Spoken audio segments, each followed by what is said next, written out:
Muy bien, pues muy buenas tardes a todos. Bienvenidos nuevamente al Congreso Internacional de Logística y Cadena de Suministro en esta novena edición.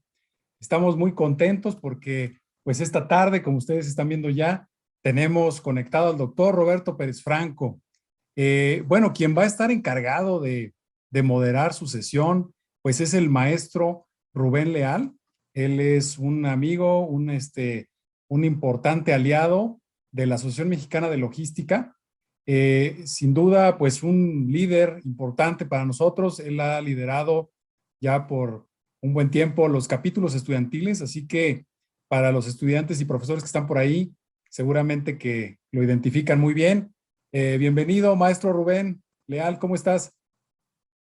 ¿Qué tal? Muy buenas tardes, doctor Gastón Cedillo. Un gusto estar con ustedes en este primer día del Congreso Internacional de Logística y Cadena de Suministro. Pues con mucho gusto estamos ya listos. Excelente. Bueno, simplemente quiero darle la bienvenida a los dos. La verdad es que me da mucho gusto volver a verte, Roberto. Sinceramente, te agradecemos mucho tu disposición. Sabemos que tu agenda siempre está ocupada. Además, valoramos mucho tu conocimiento y que además es muy temprano por allá en Australia. Así que muchísimas gracias por el esfuerzo. Y bueno, Hombre, de nada, Gastón. Un placer verte de nuevo. Siempre mucho gusto conocerte, Rubén, y buenos días, buenas tardes a todos los que nos ven por la red. Sí, efectivamente, acá es un poco temprano, pero para mí es un placer. Esta es mi segunda participación en el CILOG. La anterior fue en Querétaro y ahora en San Luis Potosí.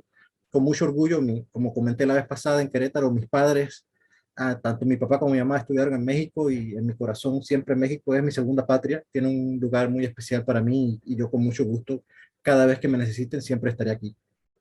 te agradecemos mucho, Roberto. Tienes toda la razón. Tú fuiste ahora sí que padrino del CILOC porque de hecho, fue la conferencia magistral del primer CILOC. Así que, Sí, gracias por recordarlo. sí. Tenemos un padrino de lujo. Así que, bueno, y qué bien que ahora tenemos otra vez el honor de tenerte con nosotros.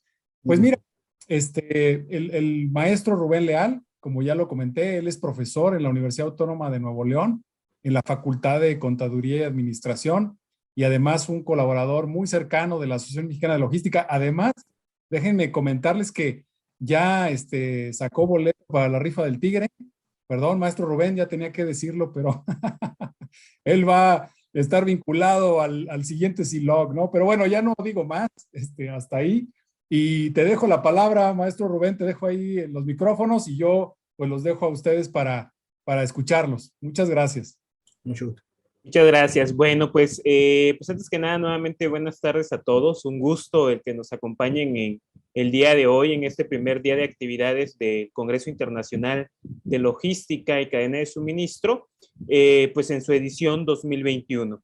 El día de hoy, pues tenemos un invitado de lujo, un ponente de primer nivel, que es el doctor Roberto Pérez Franco, quien, bueno, como ahorita nos comentaba ya ya ha participado anteriormente en este evento. De hecho, en la primera edición del SILO contamos con su participación. Y bueno, pues el día de hoy nos habrá de impartir una muy interesante conferencia titulada Uso de escenarios en decisiones estratégicas de logística, dos casos australianos.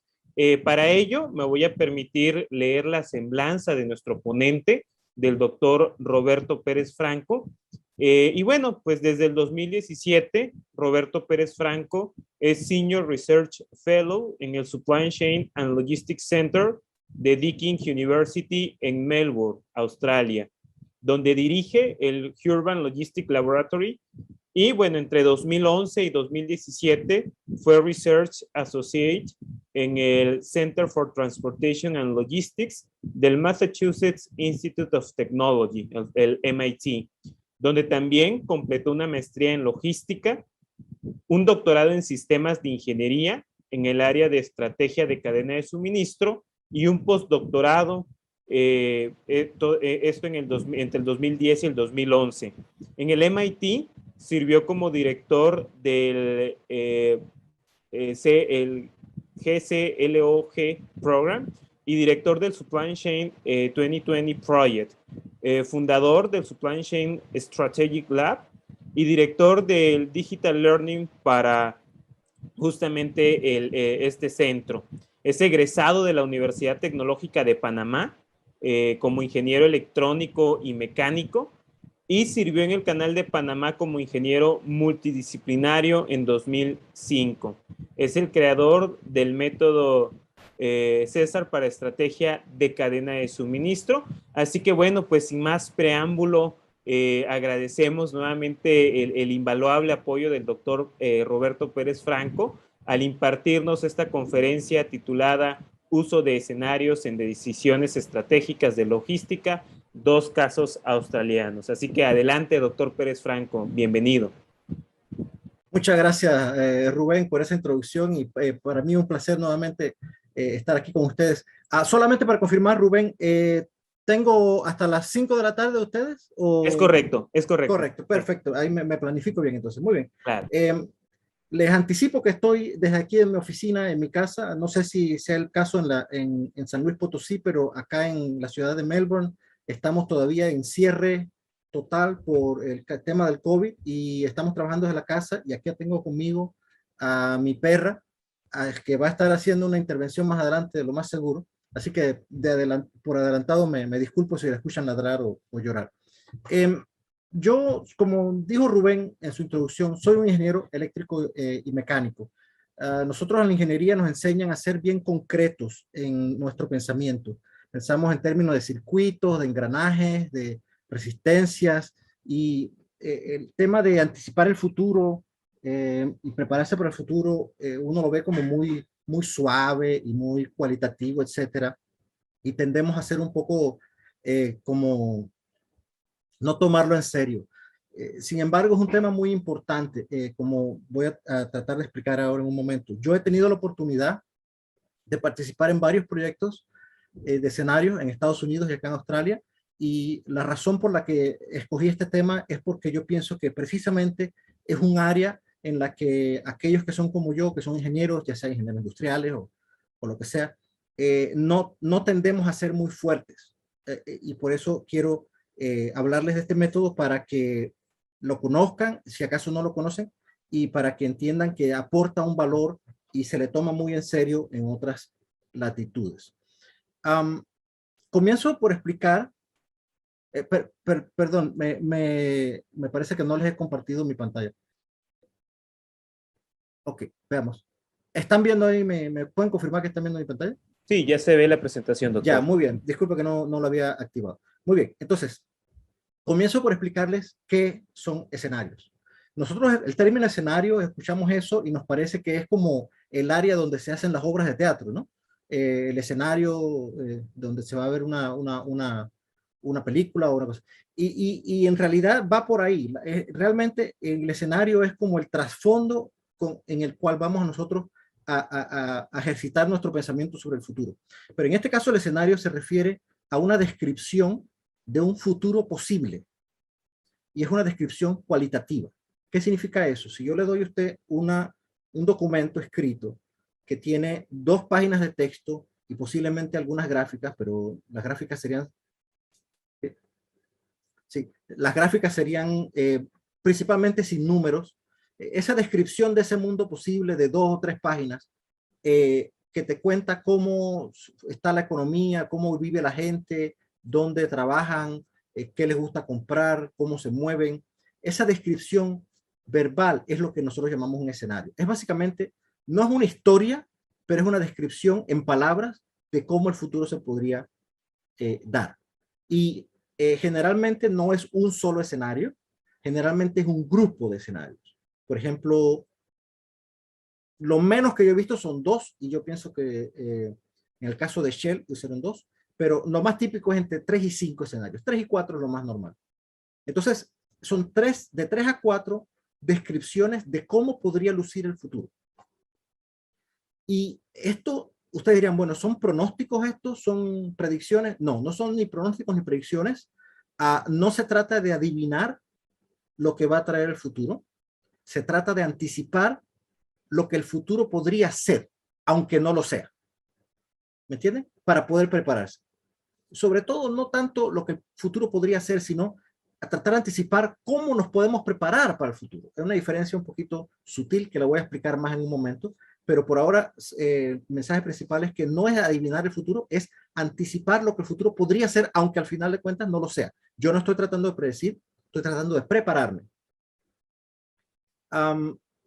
Estos escenarios se cocinan, se preparan cuidadosamente, rigurosamente, siguiendo una de varios métodos que existen, varias recetas que existen para crearlos, y en todos ellos hay participación de expertos, no solamente del área logística, sino de todas las áreas relevantes. Voy a dar ejemplos más adelante de los casos míos. Y hay una facilitación, hay facilitadores que ayudan a estos expertos a participar en el proceso, porque ellos, si bien son expertos de sus áreas, no son expertos en escenario. Así que hay un facilitador que es un experto en escenario que ayuda con el proceso. Entonces, eso es lo que es un escenario. Es una historia, es una descripción verbal de lo que podría ser el futuro. No viene una, sino varias, y se usa para prepararnos. Ahora, ¿cuál es la lógica de esto? ¿Qué nos hace pensar que los escenarios son útiles? Bueno, hay varias escuelas de pensamiento en cuanto a los escenarios. Hay unas escuelas que usan escenarios numéricos, que son probabilísticos, que usan matrices enormes y cantidad de números. Sin embargo, la escuela de pensamiento en la que yo me ubico y mi estudiante doctoral, Gustavo Escudero, y mis colegas en MIT se ubican, es la escuela que se llama Intuitive Logics o lógicas intuitivas, que depende básicamente y exclusivamente de escenarios verbales, sin números. La manera en que los escenarios funcionan, la razón por la que los escenarios son efectivos, no es porque predigan el futuro, sino porque nos ayudan a anticipar los efectos que diversos eventos podrían tener. ¿Qué significa esto? Una Olimpiada en Beijing que hace que se cierren las fábricas a un radio de 100 kilómetros de la ciudad de Beijing, tiene el mismo efecto que una pandemia, en una epidemia de gripe avícola en Beijing, que se cierra la ciudad, o el mismo efecto que un terremoto que cierra la ciudad, o el mismo efecto que una erupción volcánica cercana que llena el cielo de nubes. No importa si es una epidemia o una nube de ceniza en el aire, o un terremoto o las Olimpiadas, el efecto fue cerrar la ciudad de Beijing. Entonces, esa ventaja de reducir una multitud de eventos a un número más chico de efectos es lo que nos ayuda a nosotros a prepararnos con estas historias, estos escenarios. Es decir, si yo tengo un escenario que me habla de muchas huelgas, hay muchas huelgas de los trabajadores, para que ese escenario sea efectivo, no hace falta que haya huelgas, porque de pronto si los trabajadores además de eso están enfermos, en vez de la huelga estaban enfermos, el efecto es el mismo, yo no tengo mis trabajadores. Entonces, yo puedo practicar cómo yo me prepararía para una cosa y al final termina siendo otra, pero ya yo había practicado el efecto. Y eso me ayuda a que el escenario sea efectivo. Yo lo describo como el escenario nos ayuda a crear como una inmunidad contra sorpresas. Otra gente lo describe como crear memorias del futuro, porque nos permite practicar en nuestra mente cómo podríamos responder. Y yo pienso que ahora en el tema del COVID tenemos un ejemplo magnífico de cómo, de un problema que se conoce como el sesgo de normalidad. En inglés, el normalcy bias. Lo que quiere decir eso es que nosotros como seres humanos nos creemos que somos muy racionales, pero no lo somos. Y uno de los vicios que tiene nuestro pensamiento es lo que se conoce como el sesgo de normalidad, que básicamente lo que dice es que uno cree que las cosas van a seguir siendo como han sido hasta ahora. Y nos cuesta darnos cuenta cuando la realidad cambia, o cuando hay una amenaza de que pueda cambiar. El ejemplo que les doy aquí es el tema de la pandemia del COVID con la que estamos tan familiarizados nosotros ahora. La gente dice, oh, es que nadie vio esto venir, nadie pudo haber anticipado esto. Señores, eso es falso. Si ustedes buscan un video hay videos del 2015, del 2014, de expertos que están advirtiendo que una pandemia como esta que estamos viendo ahorita no solamente era probable, sino que era casi que inevitable. Estaba ya cantado de antemano que se iba a dar. ¿Por qué? Por el gran movimiento de personas en el mundo, la cercanía con animales en áreas silvestres inexploradas y de producción de agropecuaria a escala masiva, etcétera. Ya esto estaba cantado que una pandemia así era lo más probable. Y sin embargo, los países y las sociedades no se habían preparado. ¿Por qué? Porque cuesta mucho trabajo que te pinten un futuro, te digan, viene una pandemia y que uno se la tome en serio. Entonces los escenarios ayudan un poco a tomarse más en serio las posibilidades del futuro, porque te dicen, si este es el futuro, ¿qué harías tú para prepararte? No basta con decirte, hey, este podría ser el futuro, sino que te dicen, Dios te llamó en el teléfono y este es el futuro, dime ahora cómo te vas a preparar.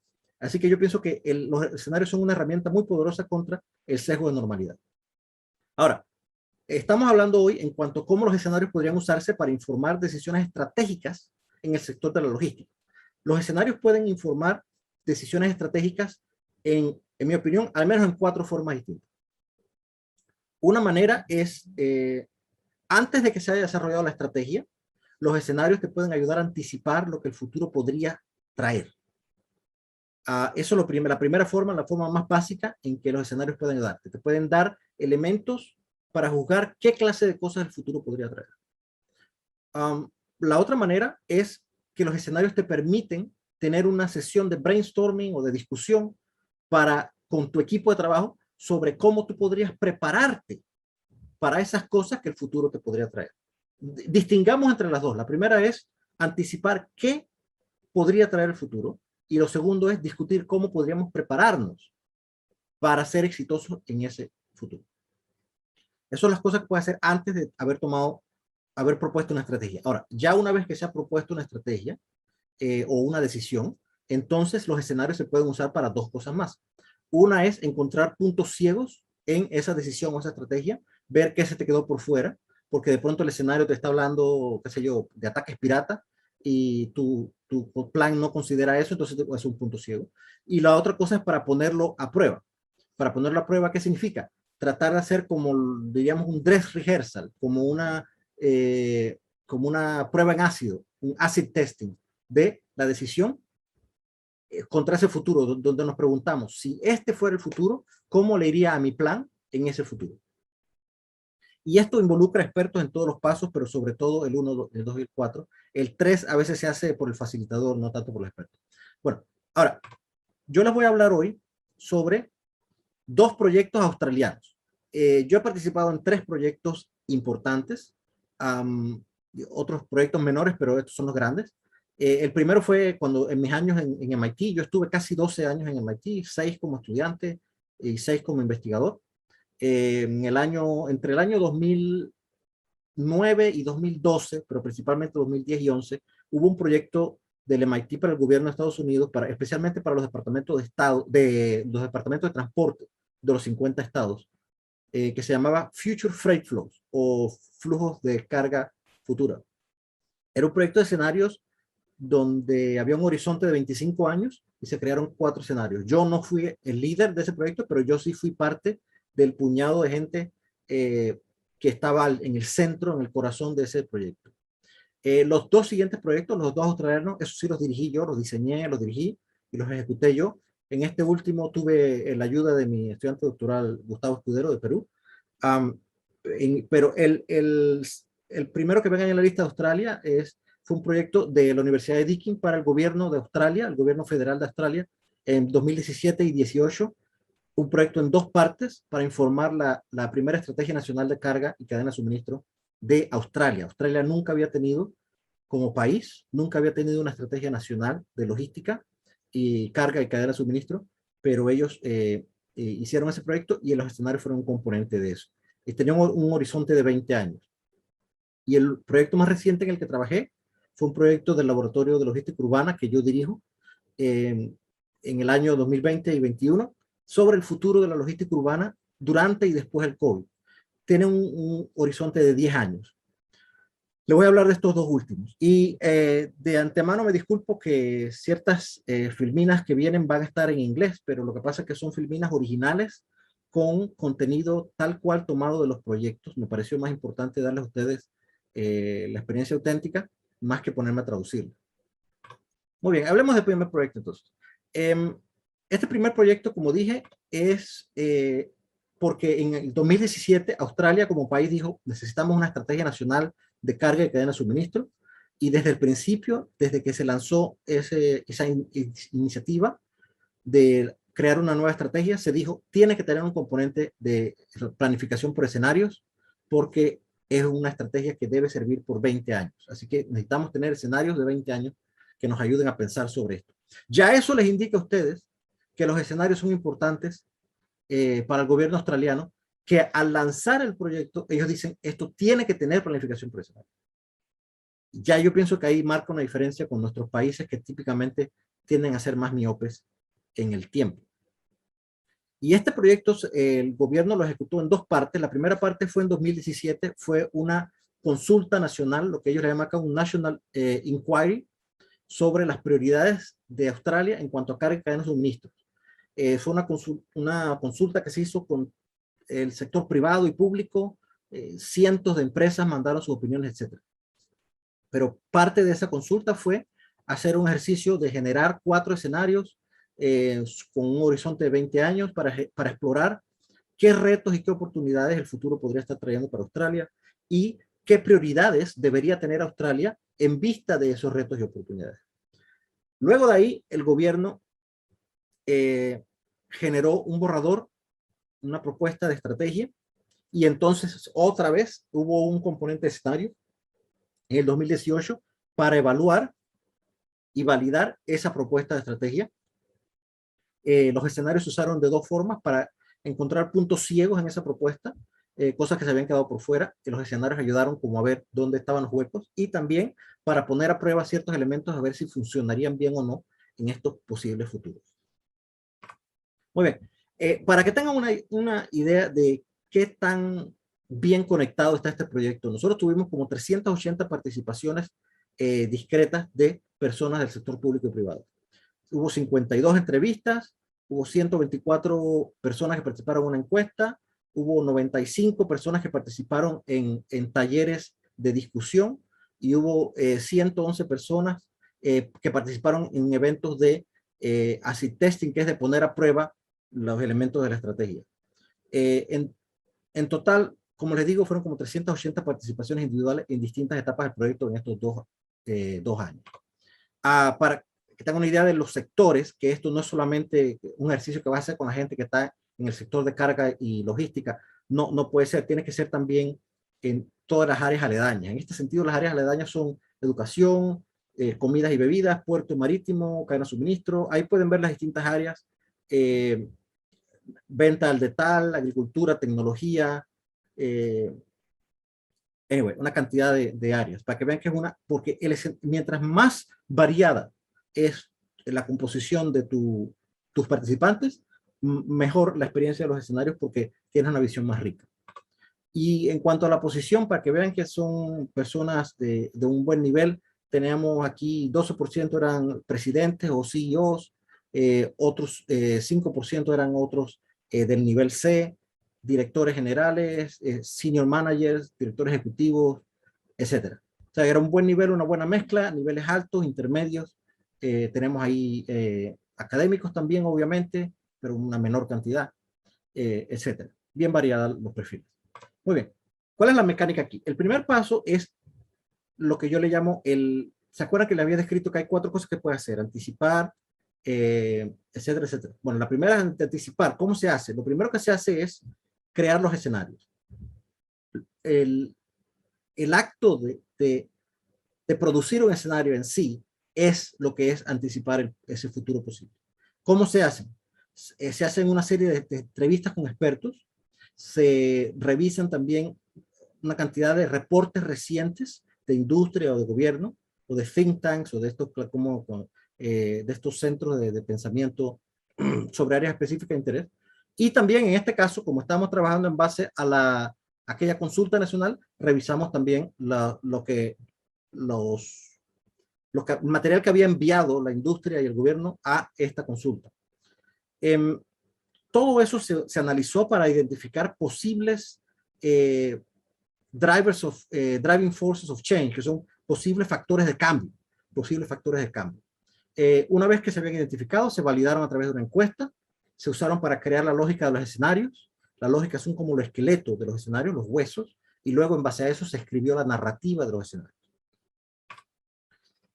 Entre los factores, los posibles factores de cambio futuro que encontramos, había de distintas áreas. Por ejemplo, en el área tecnológica, les recuerdo que esto es el 2017, en el área tecnológica teníamos ahí manufactura avanzada, automatización en instalaciones, entrega autónoma, transporte autónomo, blockchain, data y data analytics, y la pérdida de trabajos de bajo nivel técnico. Teníamos también factores de cambio económicos que tienen que ver con el nivel de exportaciones agrícolas de Australia. Australia es un país con mucha exportación agrícola. El nivel de manufactura local, porque Australia no tiene mucha manufactura. La clase media a nivel global, la necesidad de minerales para baterías. Me parece muy específico, pero en realidad es porque Australia tiene muchos de estos elementos que se necesitan para hacer baterías y las baterías están aumentando en prominencia. El tema de China, que China está más fuerte cada vez, la economía uberizada, por así llamarla, la economía compartida, visibilidad y trazabilidad, etc. Factores ambientales, teníamos cambio climático, el tema de la huella de carbono, el ser verde como requerimiento para participar en la economía y la congestión urbana. En tema político teníamos la fricción entre el nivel estatal y federal, la posibilidad de disrupciones o interrupciones intencionales tales como ataques terroristas y el ciclo político corto, que acá en Australia es un problema porque tienen elecciones a veces cada 2 años y eso hace que sea más difícil tener planificación a largo plazo. Teníamos también factores sociales, como que los clientes son más exigentes, hay más inequidad en la población crece, hay factores laborales, etc. Y otros factores industriales. Todos estos factores fueron entonces que se identificaron en las entrevistas y en los otros elementos. Una vez identificados, se evaluaron su impacto y su probabilidad de que se den a través de una encuesta. En este diagrama que estoy mostrando aquí, ustedes pueden ver elementos azules y naranjas. Los naranjas son los que están dentro de nuestro control, así que por ahora lo voy a dejar de lado, nos enfocamos solamente en los azules. Lo bueno de esto aquí es que nosotros podemos ver que están todos como arriba y a la derecha. Y ese es el cuadrante de este diagrama donde están las cosas que son más probables y más impactantes. O sea que básicamente aquí la encuesta nos está validando que en efecto estos son temas de importancia para nuestros escenarios. Identificamos 2 clústeres aquí de temas importantes. Uno es el eje de tecnologías de automatización, vehículos autónomos, instalaciones autónomas, entregas autónomas, manufactura avanzada, y también el tema ambiental, de las presiones ambientales, la huella de carbono, el cambio climático y el ser verde. Estos son los más fuertes e inciertos de todo el grupo, así que lo usamos como nuestro esqueleto para diseñar la lógica de los escenarios. Acá entonces vemos cómo, habiendo establecido ese eje, donde tenemos presiones ambientales altas o bajas y nivel de automatización alto o bajo, entonces agregamos además de eso las otras variables que habíamos identificado en ese ejercicio para hacer que esos mundos sean más ricos. Por ejemplo, en el escenario 1 que ven acá, aparte de ser un nivel alto de preocupación ambiental y de automatización, además teníamos, por ejemplo, menos manufactura, más economía compartida, más ventas en línea. Recuérdense de este ventas en línea porque más adelante lo vamos a ver, ¿no? Más congestión urbana, etc.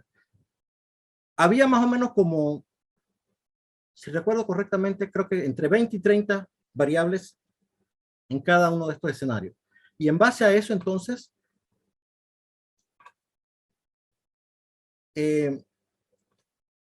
bueno, esta filmina estaba en la ubicación equivocada, perdón. Sí, ya esto lo expliqué, la automatización alta y baja y las presiones ambientales alta o baja. En base a esto, creamos estas 4 narrativas que le llamamos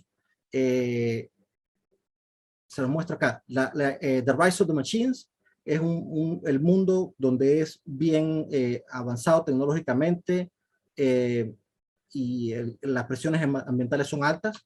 Tenemos el segundo mundo, Enter the Dragon, que es un mundo con una presencia de China muy, muy grande, mucha automatización, pero poco presión ambiental. Flat, Crowded and Divided, que es un mundo donde hay mucha como lucha de clases, mucha pobreza y terrorismo, etcétera. Y Big Brother Goes Green, que es básicamente como una utopía verde donde los gobiernos se ponen las pilas estos partidos verdes son los que toman el control de los gobiernos y las empresas se ven forzadas a ser limpios en su producción. Anyway, esos 4 escenarios entonces se usan como base para ejercicios de discusión, de brainstorming. Y se hacen 2 tipos de escenarios. Un escenario es el que se llama divergente, donde los participantes se dividen en 4 grupos y a cada grupo se le asigna la lectura de un escenario. Les muestro aquí, tengo una descripción gráfica. La sesión divergente, si yo tengo, por ejemplo, 36 participantes en este caso, los divido en 4 grupos de 9 y le digo, bueno, este grupo 1 va a leer el escenario 1 y se va a preguntar, se tienen que leer el escenario 1, entenderlo bien, asimilarlo, y una vez que lo han asimilado, entonces se les da la pregunta, ¿cómo podría, en este caso Australia, cómo podría Australia prepararse para ser exitosa en este futuro 1? Y eso es lo que ellos discuten. A ese grupo 1 no le interesa lo que están hablando los otros grupos, los otros futuros. El único futuro que existe para ese grupo es el futuro 1.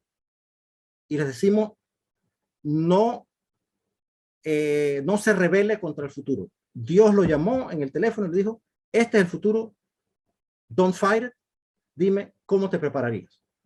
Y al mismo tiempo que ese grupo está haciendo eso, estamos también haciendo lo mismo con el grupo 2, que está haciéndose la pregunta sobre cómo podría prepararse Australia para ser exitoso en el futuro 2. Y el 3 lo está haciendo para el 3 y el 4 lo está haciendo para el 4. Y entonces, de ahí entonces sacamos lo que les llaman implicaciones, las implicaciones robustas y las implicaciones contingentes. ¿Qué significa una implicación robusta? Una implicación robusta es una implicación donde todas las personas de todos los grupos me dijeron, esto es una cosa que es importante para mí. En el mundo 1 me dijeron, mira, mis puertos tengo que reforzar. En el mundo 2 dijeron, los puertos son importantes. En el grupo 3 y en el grupo 4 mencionaron puertos también. Entonces, si los 4 grupos mencionan puertos, eso significa que los puertos son una implicación robusta. Es bueno tener puertos modernos que estén al día, que sean eficientes, de alta capacidad, etc. Este es un ejemplo real de una implicación robusta que tuvimos en este ejercicio. Los participantes, los 4 grupos mencionaron la importancia de los puertos. Un ejemplo de lo contrario, que es una implicación contingente, que es una implicación que solamente es importante en 1 o 2 de los escenarios, es, por ejemplo, los aeropuertos. Australia, como está muy lejos, algunas cosas se traen por avión. La gente, por supuesto, principalmente por avión, pero en este caso estamos hablando de carga. Entonces, en un escenario se mencionó la necesidad de tener aeropuertos dedicados a carga fuera de la ciudad, pero eso solo lo mencionaron en uno de los escenarios, en el escenario, no recuerdo el número, creo que era el 3, sí, en el 3, exacto, y por lo tanto no es una implicación robusta, es una implicación contingente. Muy bien, quiero mostrarles aquí, para ilustrarles las distintas áreas que puede tocar estos escenarios, quiero mostrarles distintas implicaciones en distintas áreas. Por ejemplo, en el área de infraestructura, como les mencioné, la implicación robusta era los puertos, que era importante en los escenarios 1, 2, 3 y 4. En el área de data, sin embargo, había 4 implicaciones robustas que están en rojo ahí. Uno es la importancia de compartir data. La segunda es la importancia de tener estándares de data. La tercera es la importancia de tener data que sea de calidad, íntegra y transparente. Y la otra es la importancia del acceso a la data. Estas son cosas que separadamente cada uno de los 4 grupos mencionó como importante en su escenario. Miren qué interesante, porque cuando ustedes ven acá que solamente es puerto, bueno, son bastante divergentes los comentarios, hay poca convergencia, solamente convergieron en los puertos, pero acá en el área de data hubo una gran convergencia, donde hubo 4 áreas de convergencia. En el área de educación y de entrenamiento hubo 3 áreas. Y estas son áreas que emergieron de la discusión, by the way. Estas no son áreas que estaban de antemano definidas. Son temas que la gente mencionó y nosotros identificamos analizando las respuestas de la gente durante los talleres. Ese enfoque en el futuro, la necesidad de reentrenar a la gente y la importancia de las materias STEM, que son ciencia, tecnología, ingeniería y matemática, fueron áreas mencionadas en los 4 escenarios.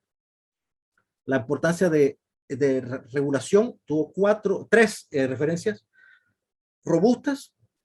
Una sobre la necesidad de armonizar las regulaciones, la necesidad de que las regulaciones sean rápidas y flexibles, y la necesidad de que las regulaciones no obstaculicen la entrada de la automatización y la innovación. Esos fueron mencionados independientemente en los 4 escenarios. Muy interesante. Que la política de gobierno debe ser más consultada con los negocios, fue otra robusta. Y la importancia de la resiliencia y la competitividad, que es importante porque el tema de la resiliencia ahora con la pandemia quedó de primera plana, pero en ese tiempo esto fue 3 años antes de la pandemia. Muy bien, entonces eso le da un ejemplo de las implicaciones robustas. Aquí está una lista de algunas implicaciones robustas de ese proyecto, que ya se las mostré en más detalle de todas formas. Estas son las distintas áreas que tienen recomendaciones robustas: infraestructura, data, workforce, etcétera. Ya vimos eso, ¿no? Entonces, una vez que hemos completado esta parte de anticipar el futuro y de ver cómo nos podemos preparar en el tema de robusto y contingente, cómo podríamos prepararnos, el gobierno entonces va y hace un borrador de estrategia. Una vez que traen ese borrador a la industria, se hacen entonces los siguientes 2 pasos. El primero es buscar los puntos ciegos.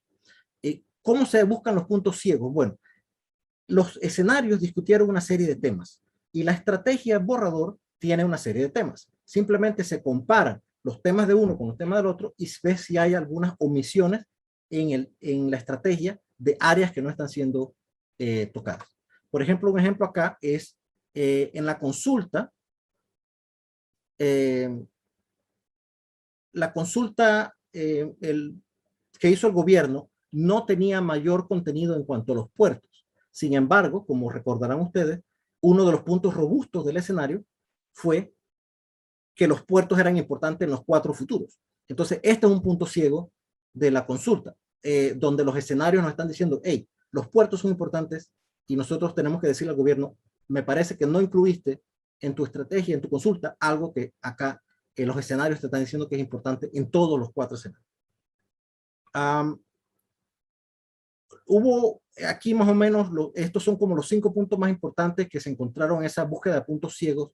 Los detalles exactos no importan. Lo importante es que ustedes sepan que es como una manera de hacer un sanity check, de que no se nos estén quedando por fuera cosas que son importantes, y los escenarios son muy útiles en ese sentido. Y la cuarta cosa en la que usamos el escenario es para lo que yo le llamo el poner a prueba o el acid testing de la estrategia, que significa básicamente decir, tú me estás trayendo un candidato de estrategia logística y de carga para Australia, ¿no? Bueno, vamos a ver cómo le iría esa estrategia si la he hecho andar en el escenario 1 o la he hecho andar en el escenario 2. Ahora, eso no significa que yo la estoy echando a andar mediante una simulación. Acuérdense que este es un ejercicio totalmente cualitativo.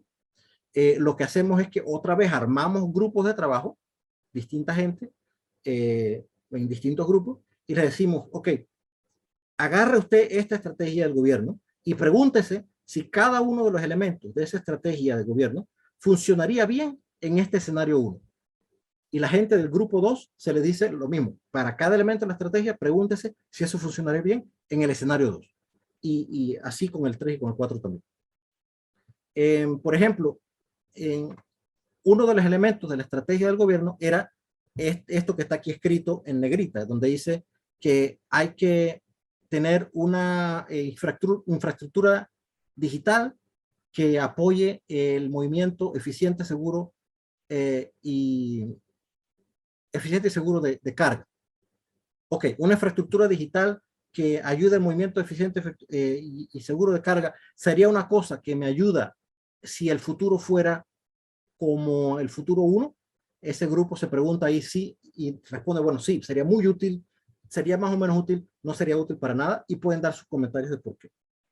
Este ejercicio, y es luego cuando se recogen las respuestas de este ejercicio, se codifican numéricamente y se sacan unos promedios. Y en base a eso podemos hacer unos resúmenes de la evaluación en los distintos escenarios de qué tan útiles son estos elementos de la estrategia. Les muestro aquí los resúmenes en distintas áreas. Por ejemplo, el borrador de propuesta tenía en el área de infraestructura distintas acciones que ven acá en la mano izquierda. Esas acciones se valoran en el escenario 1, en el escenario 2, 3 y 4. Aquí pueden ver que, por ejemplo, para el escenario 2, la acción 4 estaba un poquito débil, 1.8, comparado con, por ejemplo, la acción 1, que era 3.6. Pero aún así es azul, no es roja. O sea que es útil, no es tan útil, pero es útil. El hecho de que no haya nada rojo aquí nos indica que ningún elemento de esta parte de la estrategia propuesta es contraproducente en ninguno de estos 4 futuros. Veamos otra área distinta de infraestructura en el área de operaciones. Esto es lo que la propuesta de estrategia proponía, y pueden ver aquí otra vez que todo está en azul, lo que significa que no hay ningún elemento que esté, digamos, saliendo el tiro por la culata. En ninguno de estos elementos está siendo contraproducente en ninguno de estos futuros. Lo mismo en gobernancia, lo mismo en desempeño. O sea, el hecho de que todo esto esté azul significa que ningún elemento de la estrategia está trabajando a contrapelo en ninguno de los 4 escenarios. Entonces, para recapitular, hemos visto aquí cómo los escenarios sirvieron para anticipar el futuro, discutir cómo nos podremos preparar, identificar puntos ciegos y poner a prueba los elementos de la estrategia. Aparte de eso, los participantes también se van a la casa con un mejor entendimiento de lo que podría traer el futuro y de cómo embona su estrategia en esos futuros potenciales. Para hablarles del segundo proyecto, es un proyecto más reciente que fue en el año 2020 y 2021. El proyecto empezó en agosto del año pasado y terminó en abril de este año. Pero a pesar de que el enfoque terminó siendo sobre la pandemia, el proyecto empezó desde antes de la pandemia. Nosotros en el año 2010, finales del 2018 y en inicio del 2019, establecimos una cosa que se llama el Laboratorio de Logística Urbana, que es un grupo de personas de la industria y algunos del gobierno, en colaboración con investigadores de la Universidad de Deakin, que están investigando temas del movimiento de carga hacia o desde o a través de ciudades. Y hicimos una consulta con esos participantes, que son como 12 participantes, terminaron siendo como 15 o 20 después, pero había como 12 que eran los más activos. Preguntándoles cuáles proyectos de investigación ustedes creen que nosotros podríamos hacer. Y propusieron una docena de temas. Y les pedimos ordenarlos por importancia, y el tema que ellos identificaron como el más importante es: ayúdanos a entender cómo podría lucir el futuro de la logística urbana. Así que se estableció ese como el proyecto bandera de ese laboratorio, es hacer un proyecto de escenarios para anticipar cómo podría lucir el futuro de la logística urbana. Eso fue en el 2019. Pero entonces, en el 2020, cuando estábamos nosotros recogiendo los fondos para hacer ese proyecto, llega la pandemia. Inicialmente, el horizonte de los escenarios iba a ser de 20 años, pero la pandemia llega y estremece todo, cambia todo, y nosotros entonces redefinimos el proyecto para que tenga un horizonte más corto. ¿Por qué un horizonte más corto? Porque nadie se sentía en una posición de hacer una predicción a 20 años con ninguna certeza a inicios del año pasado, porque el mundo estaba cambiando demasiado. Entonces dijimos, ¿sabes qué? Vamos a fijarnos en un futuro de 5 años, cuando mucho de 10 años. Y así lo hicimos. Hicimos el proyecto con un horizonte de 10 años. La metodología fue bastante parecida, no idéntica, pero bastante parecida. Empezó nuevamente con entrevistas, con revisar documentos y reportes, las entrevistas suelen ser más jugosas que los reportes, pero siempre se revisan los reportes. Y para que tengan una idea de la diversidad de gente que nosotros entrevistamos, porque no nos podemos limitar a entrevistar solamente gente de la industria logística, porque entonces estamos enterrándonos más en nuestros propios puntos ciegos. Tenemos que preguntarle a expertos de otras áreas. Aquí pueden ver el número, fueron 64 entrevistas. Hubo, si se fijan acá en la tabla de la mano derecha, hubo 21 de academia, 21 de gobierno y 22 de industria, que es una cosa casi que tan simétrica que parece que fuera intencional. La verdad es que no fue intencional, nosotros tratamos de mantenerlo balanceado, pero quedó mucho más balanceado de lo que nosotros estábamos aspirando. Y en cuanto a áreas específicas, pueden ver acá que teníamos gente en política, economía circular. Acá en salud y medicina tenemos 5.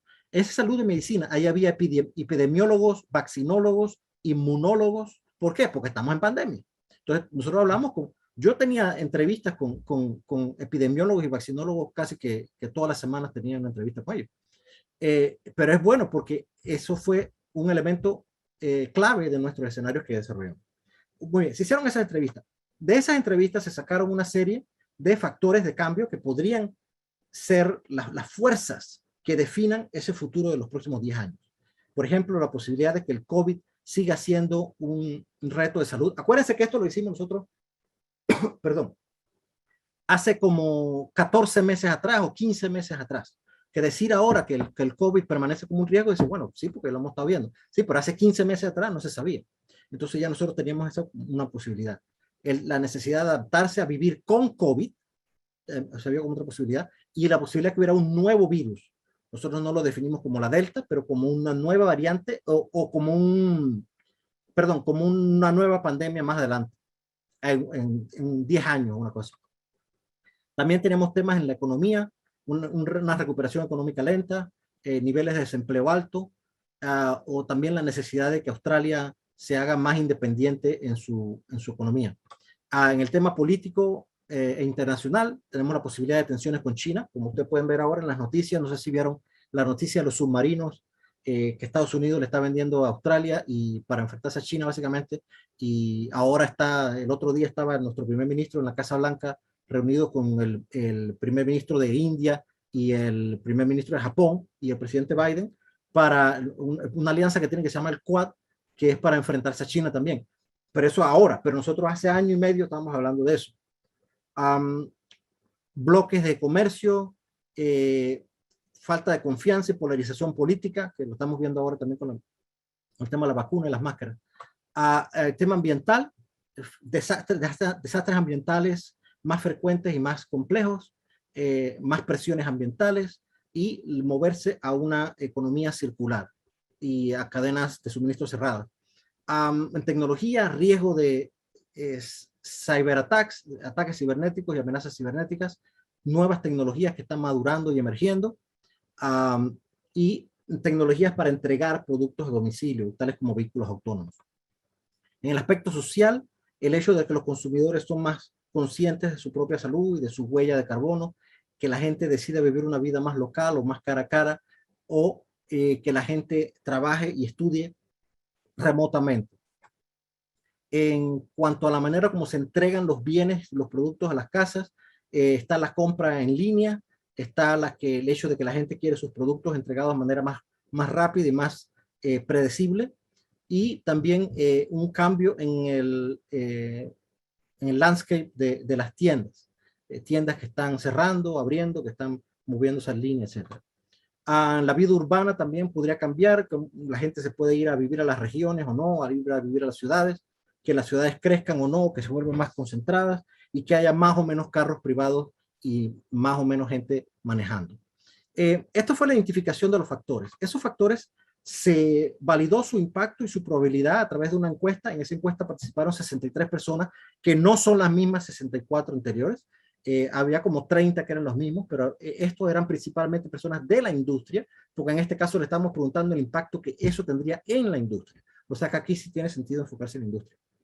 Y en base a esto identificamos una serie de clústeres.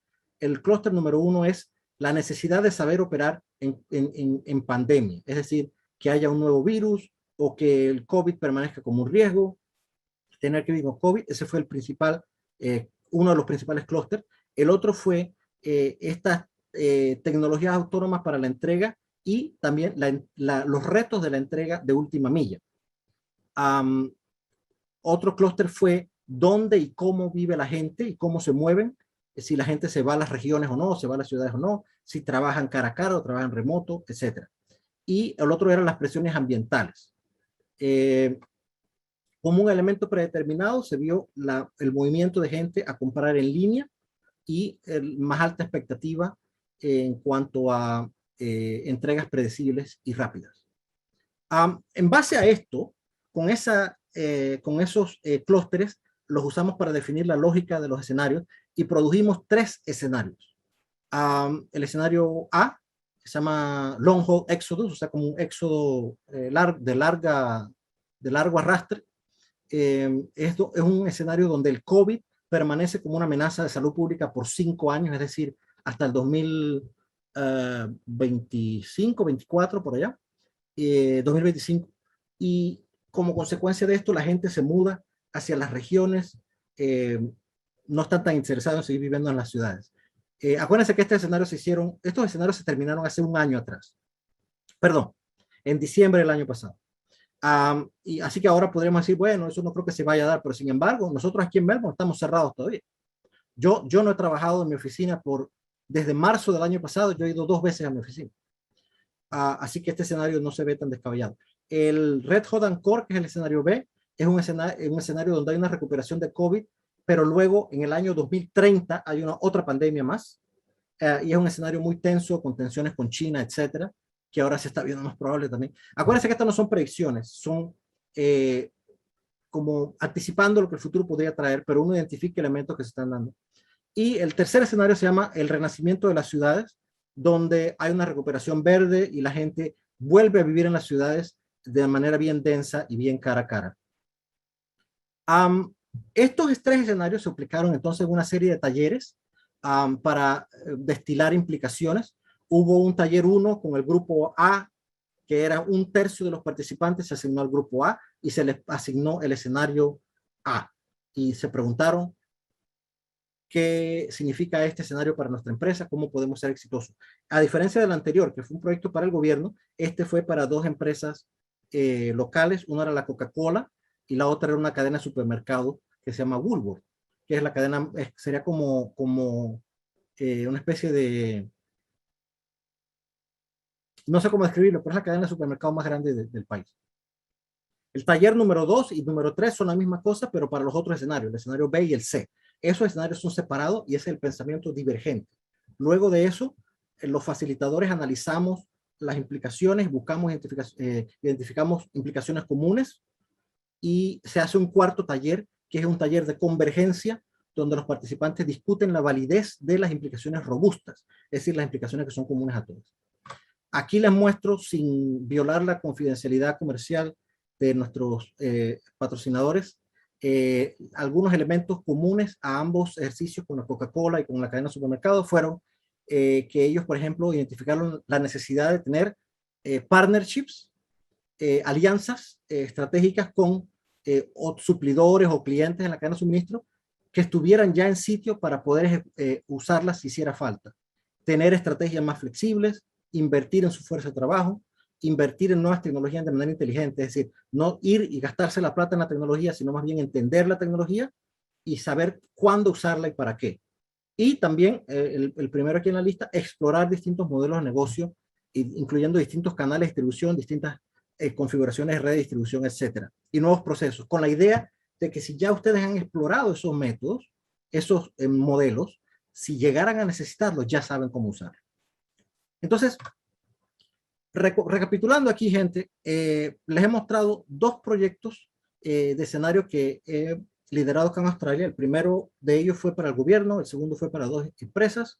Ambos siguieron una metodología bastante similar de identificar posibles futuros factores de cambio mediante entrevistas y estudio de reportes, etcétera, validar el impacto y la probabilidad de estos eventos a través de una encuesta, el identificar crear una lógica de escenarios, o sea, un esqueleto, y luego ponerle una narrativa encima de ese esqueleto, y eso nos da nuestros escenarios. Luego, esos escenarios entonces se usan para saber lo que el futuro puede traer, preparar nuestro pensamiento en cuanto a cómo responderíamos si ese futuro se diera, y en el caso de que haya una propuesta de estrategia, como el caso del gobierno, también se puede usar para identificar puntos ciegos y para identificar, para poner a prueba los elementos de esa estrategia y ver si se desempeñarían bien o no en estos distintos futuros.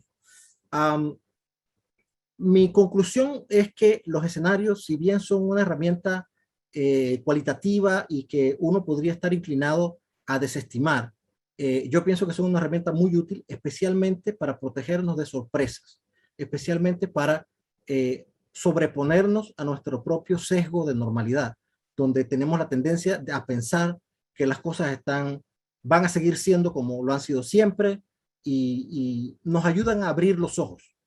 Y eso es una cosa que los ingenieros y la gente en operaciones, los administradores, nos hace falta, porque no tenemos mucho de poetas, no tenemos mucho de visionarios, y estamos enfocados en optimizar nuestro proceso, que sea 1% más eficiente, y no estamos viendo el elefante este que se nos viene de frente, que nos va a destruir todo esto que hemos optimizado hasta lo último, porque no lo vimos venir. Entonces los escenarios nos obligan a levantar la mirada, mirar hacia el horizonte y ver cuáles son los grandes retos y las grandes oportunidades.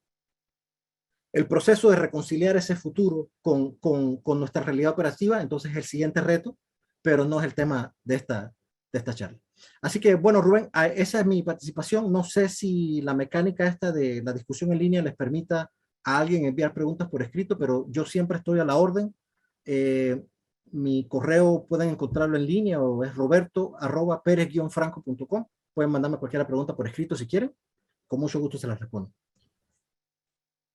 Agradecemos mucho la excelente presentación que nos ha dado el día de hoy el doctor Roberto Pérez Franco en esta conferencia titulada Uso de escenarios en decisiones estratégicas de logística, 2 casos australianos. Sin duda alguna, bastante importante, bastante ilustrativa esta plática que nos ha dado el día de hoy el doctor Pérez Franco, referente, ¿no?, a lo importante que es el uso de escenarios, pues en este tipo de decisiones, en este tipo de proyectos, que bueno, que son una herramienta muy útil, la construcción de escenarios para la toma de decisiones. Así que agradecemos mucho al doctor Roberto Pérez Franco por esta importante conferencia que nos ha impartido el día de hoy, que sin duda alguna, estamos seguros, ha sido y será bastante útil para todos los asistentes que tuvieron oportunidad de escucharla